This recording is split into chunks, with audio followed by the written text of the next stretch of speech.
The princely house of Massimo is historically one of the great aristocratic families of Rome, renowned for its influence on the politics, the church and the artistic heritage of the city.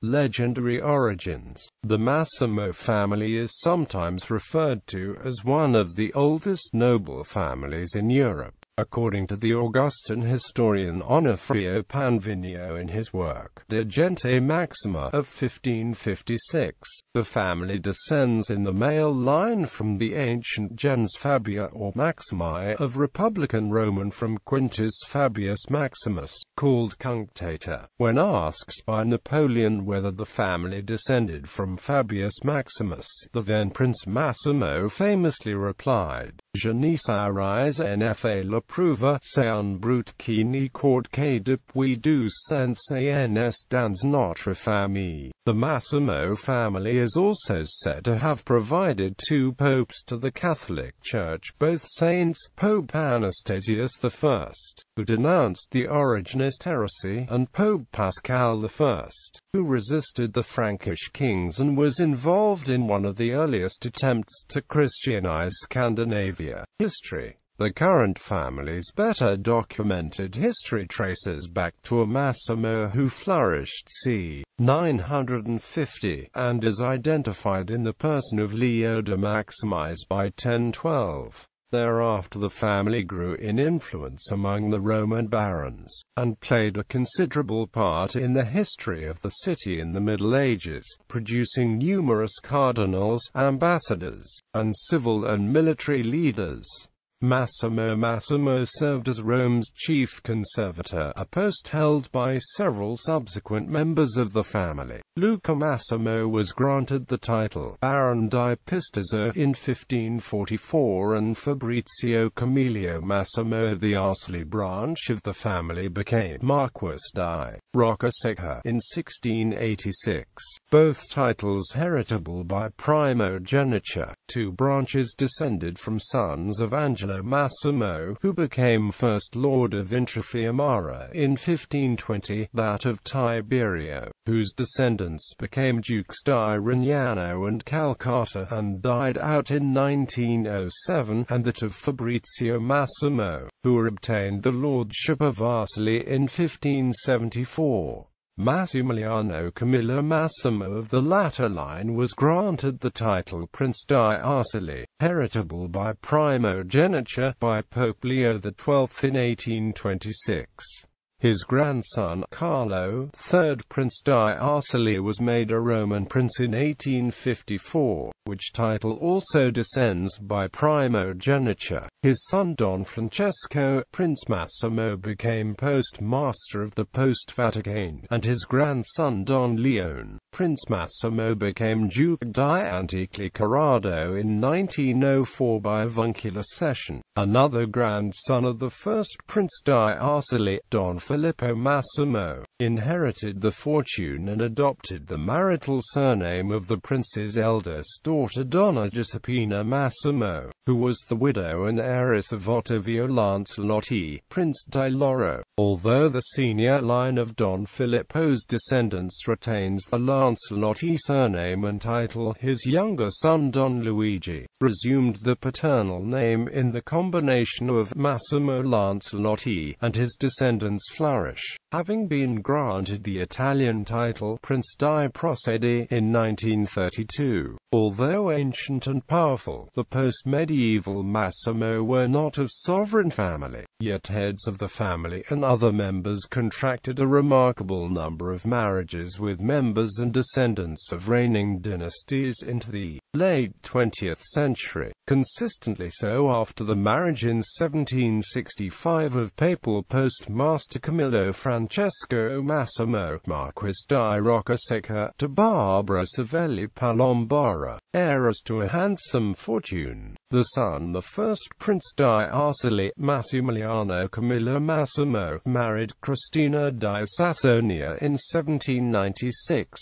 daughter of Xavier of Saxony, Prince of Poland and Lithuania, a younger son of King Augustus III of Poland. Massimiliano's son, the second Prince Camillo Vittorio Massimo, married Princess Maria of Savoy-Carignano, became the first king of a united Italy in 1861. The third Prince di Arceli, Don Camillo Carlo Massimo wed Donna Francesca Lucchesi, a half-sister of the French legitimist pretender Henry, Count of Chambord, through her mother Princess Maria Carolina of Bourbon-Sicily, daughter of the Neapolitan King Francis I of the Two Sicilies and widow of Charles X of France's assassinated heir, Charles Ferdinand, Duke of Berry. They had two sons, Francesco Massimo, fourth Prince di Arceli, who married Donna Eleonora Brancaccio in 1895, and Don Fabrizio Massimo, who, in 1895, had been made Prince di Roviano and Duke di Antiglicerado by Italian royal decree, and in 1897 married Princess Beatrice of Bourbon, daughter of the Carlist pretender to the French and Spanish thrones, Carlos, Duke of Madrid. Don Fabrizio and the Infanta had no sons, and in 1904 he ceded the dukedom of Antiglicerado to his nephew Don Leon Massimo, son of his elder brother the fourth Prince di Arceli.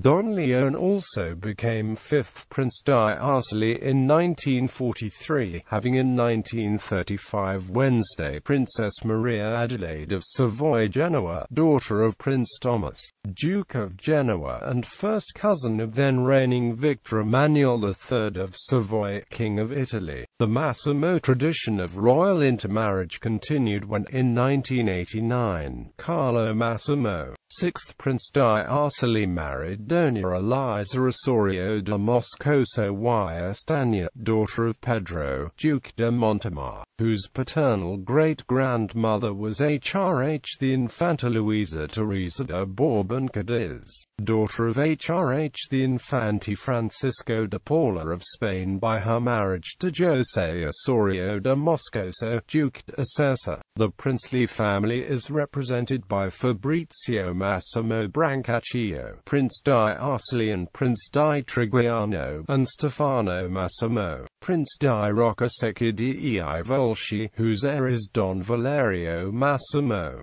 On the 21st of May 2009, Prince Valerio reached the summit of Mount Everest. Significance: the family were major patrons of the arts, with the brothers Pietro and Francesco Massimo acquiring fame by protecting and encouraging the German printers Swanheim and Panarts, who came to Rome in 1467, where the first printed books in Italy were produced in the Massimo Palace. In the 17th century, Cardinal Camillo II Massimo was famous as the patron of both Velázquez and Poussin. In the 16th century, the Massimo were the richest of the Roman nobles. The Palazzo Massimo al Colon in Rome was built by the celebrated Sienese architect Baldassare Peruzzi by order of Pietro Massimo, on the ruins of an earlier palace destroyed in the sack of Rome in 1527. The curved facade is built on and dictated by the foundations of the stands for the Stadium Odeon of the Emperor Domitian. The interior ceilings and vestibules are elaborately ornamented with rosettes and coffered roofs. The entrance ceiling is decorated with a fresco by Daniele da Volterra, who represented life of Fabius Maximus. The chapel on the second floor was a room where the 14-year-old Paolo Massimo, son of Prince Fabrizio Massimo, was recalled briefly to life by St. Philip Neri on March 16, 1583. The interior of the palace is open to public only on that day each year when the family receive the cardinals and other high officials to honor the event. Other notable events in the palace of the 16th century include various intrafamilial murders. The palace is considered one of the most important early Renaissance Mannerist masterpieces and remains the principal residence of the family, along with the Massimo Castle in Arcely.